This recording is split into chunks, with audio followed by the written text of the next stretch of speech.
Hello there, so nice to meet you. My name's Keir Burrows and this is a introduction or primer on self-taping. And it's doing self-taping at home with next to no professional equipment. We're not looking at lights or sound or anything like that in a big way. It's something to get you started off right now as easy as possible.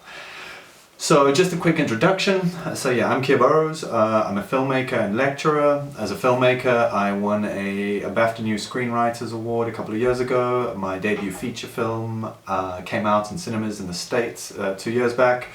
We did quite well with it, got 88% on Rotten Tomatoes. I've been at festivals around the world, Tribeca, Berlinale, London Film Festival, Shanghai.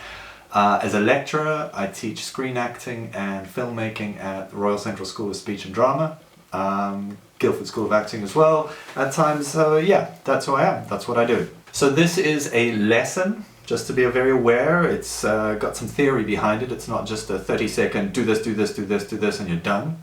There'll be a PDF or some notes that come with this that should be able to give you a easy to look at guide that summarizes everything that I'm going to be telling you right now. So, what are we talking about? We're talking about self-taping or filming yourself at home and how to do it with the best possible results, to get the best possible results with no practice, with no training.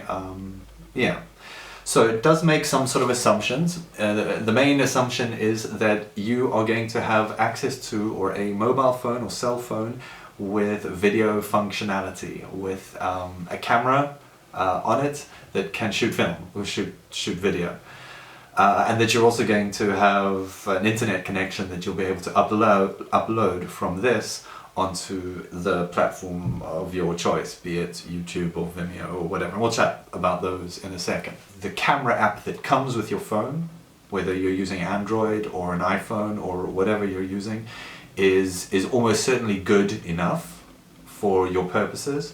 You don't need to find some fancy filming app. But what I would suggest is once you've finished watching this is to get online and find a couple of best practice videos that give you some more detail about getting the most out of your particular phone stroke camera app. If you have a DSLR or point and shoot click camera, if you've got a camcorder at home or a high-end or a whopping great Arri Alexa that they use to film feature films on, by all means use that.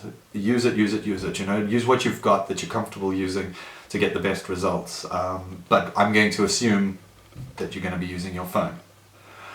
There is an item of equipment that if you don't have, that if you haven't got anything like this, I would strongly urge you to get online right now and try and order something. And that is a tripod of sorts. Now, and I say of sorts because what you really don't need is to spend £1,000 or even £100 or even £20 on a fancy big Manfrotto tripod or anything like that. To be honest with you, most selfie sticks, most of these things, that's you may not have one, but I had to get one especially. But there's a good chance somebody you know will have a selfie stick. But most selfie sticks, or many selfie sticks, act as tripods as well. This one, it cost, I can't remember the name of it. This cost £9 on Amazon. So yeah, get online. Amazon or eBay, find yourself a little tripod selfie stick that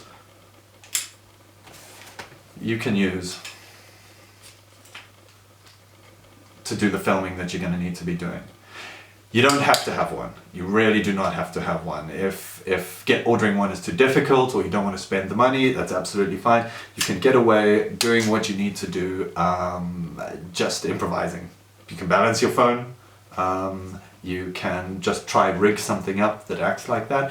But the problem with balancing your phone is you're going to spend a lot of time building these enormous towers of books or things or whatever, and you're going to be balancing on the top and you're going to be halfway through your best take and it's going to fall over and it's not great. So yeah, I would strongly urge you, it's the only thing that I'd strongly urge you to get that you won't have or may not have, is to get some sort of basic tripod equipment. In terms of apps on your phone, I said you'll be using your phone's native camera video function app to do the filming. We're not going into editing in any way with this, you won't need to. Most of these apps or gallery or when you're uploading will have the ability to top and tail your clip, to cut the beginning and the end off, the little bits that you don't need, and to upload it and put it online. If you want to spend the time experimenting with editing apps, video editing apps, there are a lot out there, a lot that are free. That if you get good at using them will give you just a lot of extra options when you're putting your things together. There's an app called InShot, InShot, one word, that comes on Android and on iOS. There's a free version of it, and that allows you to cut clips up, to add text to things. Yeah, it gives you more leeway for playing around with that. So by all means, feel free to experiment with that. When you're using your phone, don't film this way around, film this way around. You always want to be shooting horizontal, not portrait. Now I know today there's a lot of the TikToks and Insta and whatever, we're quite used to seeing things in portrait mode, and that's absolutely fine. But what you're going to be doing with your self-tapes are not, you're essentially part of the film community, and films, TV are made to look like this. Little experiment you can do for yourself if you feel like looking like an idiot on your own at home is take your two fingers, put them on the tip of your nose, and start spreading them apart, and spread them apart and spread them apart until your fingers disappear at the edges of your peripheral vision. Okay, I can't see my fingers really anymore. Do the same experiment, but do it like an equal sign and go up and down until they disappear. Okay?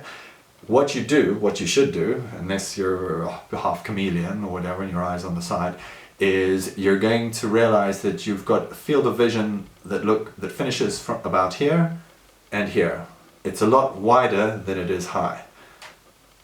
And that's how we as human beings navigate the world. That's what we see in the world. We see in widescreen. And that's why when we watch anything, when we look at anything that's set up in this widescreen format, you go to the movies, you know, they've got the big old screen like that. It's very satisfying. It's very satisfying. It's very appealing because it speaks directly to how we see the world and so on. So get used to filming. Get used to filming yourselves and setting your shots up in this horizontal mode rather than portrait mode.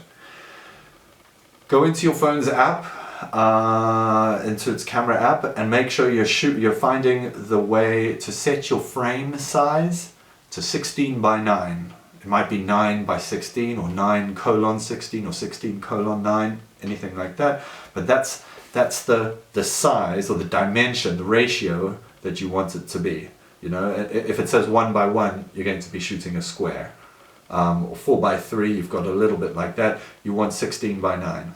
That's what you want to be filming as. You want to make sure that you've got it at a good quality, pixel or megapixel for shooting, but it needs to be at least HD, and HD is 1920 by 1080, and that's the dimensions of your 16 by 9 frame that you're looking for it to be, at least. Yeah, you can make things higher. You've got a phone, and if you've got a very, very recent phone, it's possible you can shoot 2K, 4K, or whatever, these super high def options.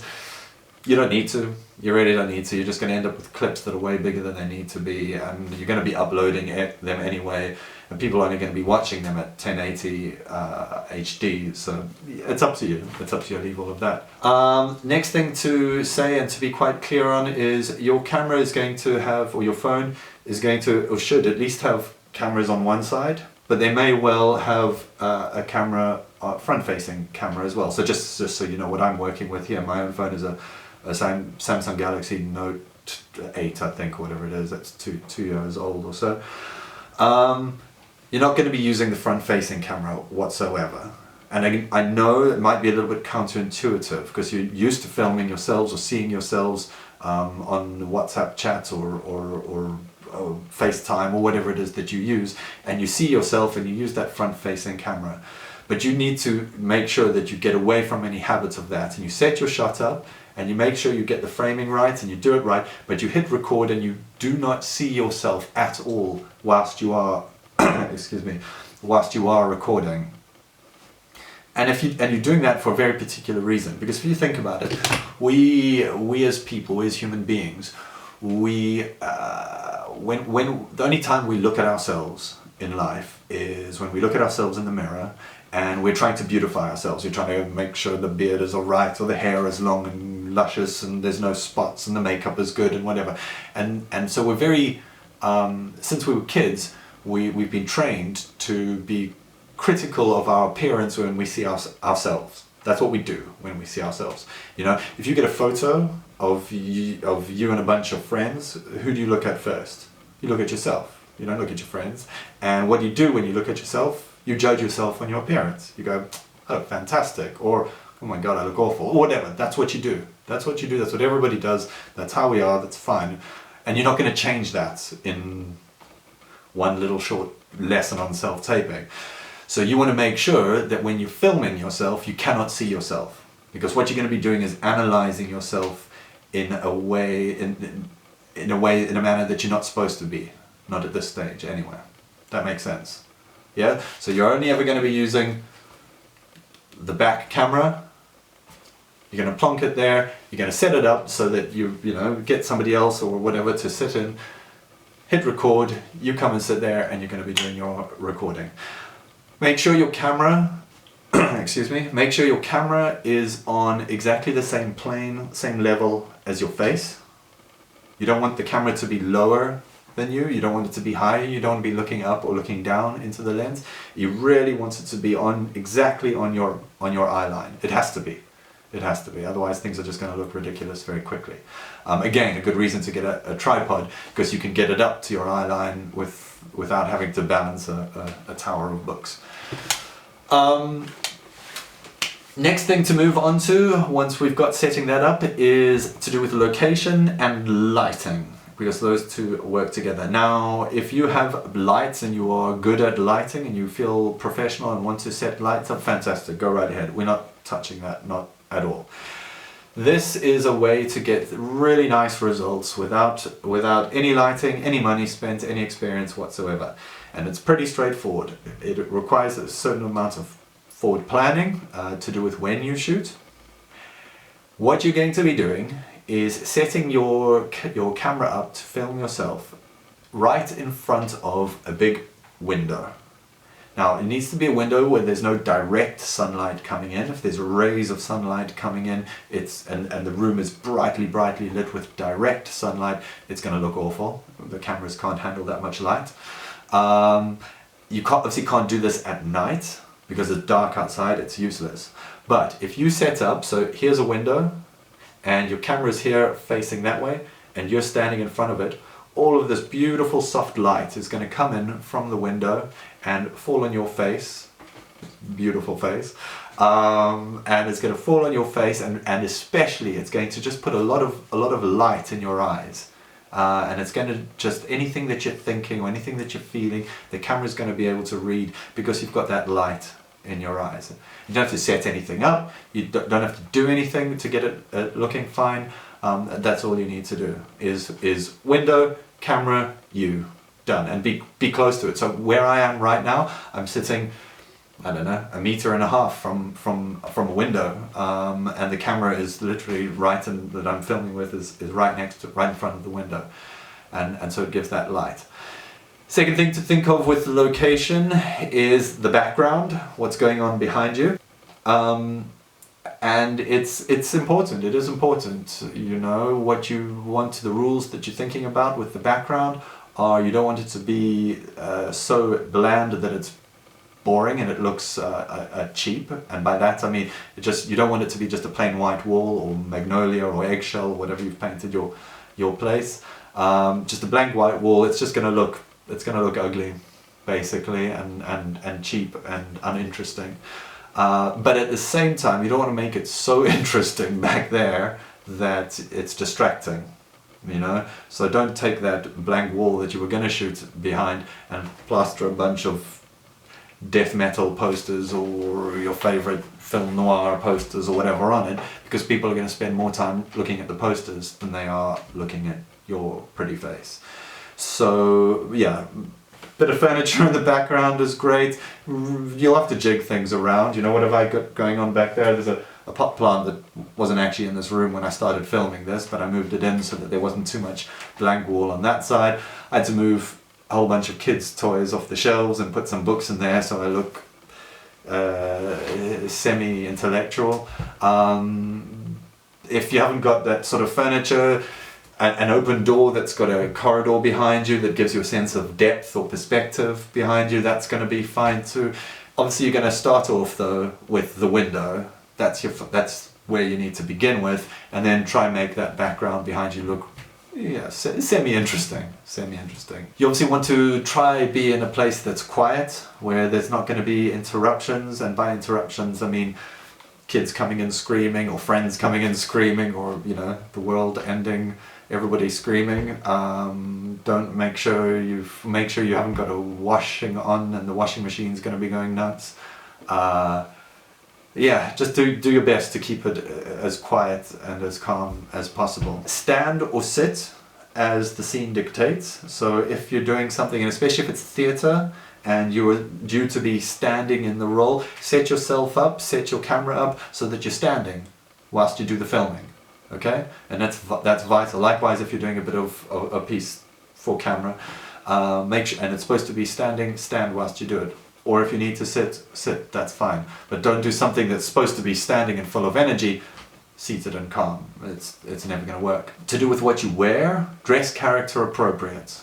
Pretty simple. You don't have to wear fancy dress, you don't have to be in full costume. You don't have to. I mean, if you've got your outfits hanging around, why not?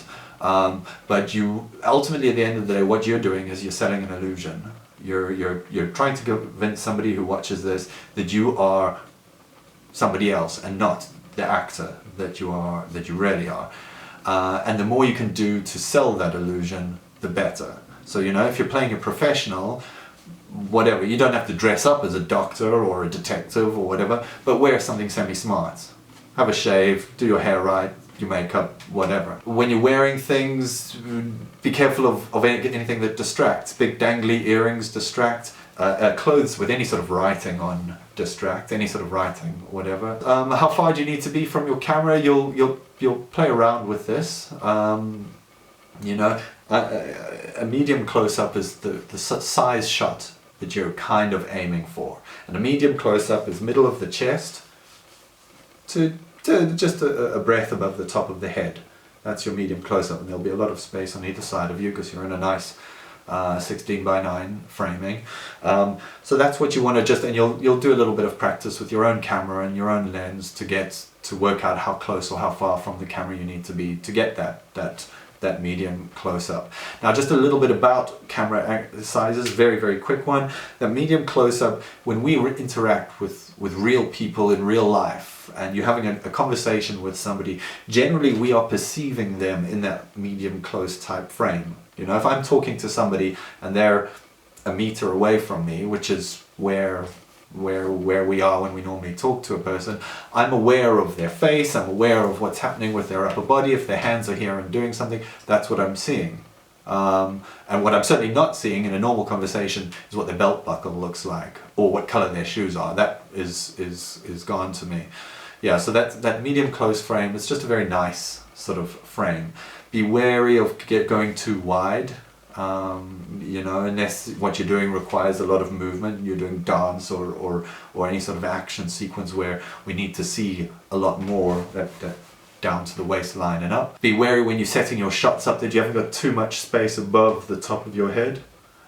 Don't come too close. Too close up to the neck, that kind of close-up shot becomes too intimate and becomes weird. Unless you're doing a very intimate scene, you don't want to get that close, because we don't get that close to people in real life. Yeah, unless you're leaning in to kiss them or threatening them with death or whatever it is. What you're going to do is you're going to do 2 takes of whatever you need to do, one after the other without too much interruption. Well, first you're going to set up so that you know that the shot size and everything looks good. Then you're going to do 2 takes of whatever you're going to do, and then you're going to watch them both back, and ultimately you're going to give yourself a little bit of direction, and you're going to, because you unless one of those is absolutely perfect, and very well might be, but you're probably going to give yourself a little bit of direction to do 1 or maybe 2 more takes, and then you're going to stop. You're not going to do 5, 10 takes. You know, 4 should be the absolute maximum, and preferably just 3. Otherwise you'll lose your mind trying to perfect each one. Do 2 takes, watch them back, give yourself direction. What do I mean by give yourself direction? What you're going to be doing is watching yourself back, and you're going to be asking a very, very simple, clear question whilst you're doing playback of yourself. And you're going to be asking, am I watching an actor doing lines, or am I seeing a real person? That's it. That's the prism through which anything, good, bad acting at any stage is judged. You know, if you watch a movie, a big feature film, and you see bad acting, the reason it's bad is because you can see an actor acting. They're doing something, and you're aware. The illusion is broken. You no longer feel that this is a real person in a situation. You're seeing an actor acting, and that's it. That's the prism through which you're going to be directing yourself. You're going to be saying, is this a real person, or is it an actor acting? And if it's an actor acting, you're just going to ask yourself why. What's wrong with it? Maybe this person, me, doesn't know their lines well enough. Maybe they're doing too much. That's a big problem early on, you know, especially when you're not used to doing stuff on camera. Maybe there's just too much showing of emotion, demonstrating emotion, too much acting going on. And that's what you want to try and get away from, is to think loudly and show less. This isn't an acting lesson, this was a self-tape lesson, but it is just a little bit of that to get you started off if things aren't working out and you can't really work out why. It's use that prism, ask those questions. If I can see an actor acting, what's going on? How do I improve things? And that's it. You know, you get those things filmed, you get them done. You get them uploaded to Vimeo or to YouTube. Either is fine, or whatever platform you like. Just as a general rule of thumb, Vimeo tends to be more of a professional filmmaker's platform, so you may want to use that and get used to using it and start to establish your presence on Vimeo, whilst YouTube is everything from your right-wing conspiracy theorists to unboxing videos for toddlers' toys or whatever. You know, it's the whole world. Whilst Vimeo is more of what you do, what we do, is kind of a platform for film professionals, for actors and so on. And that's pretty much it. So I hope that was in some way helpful. Like I said, there was a lot of theory in there. The PDF that you'll get with this, which I'll try add just down below this video so that you can read it as well, which outlines just the main things to look for and do as to get you started and get you going with self-taping. I hope it helps. Good luck, and I'll speak to you soon.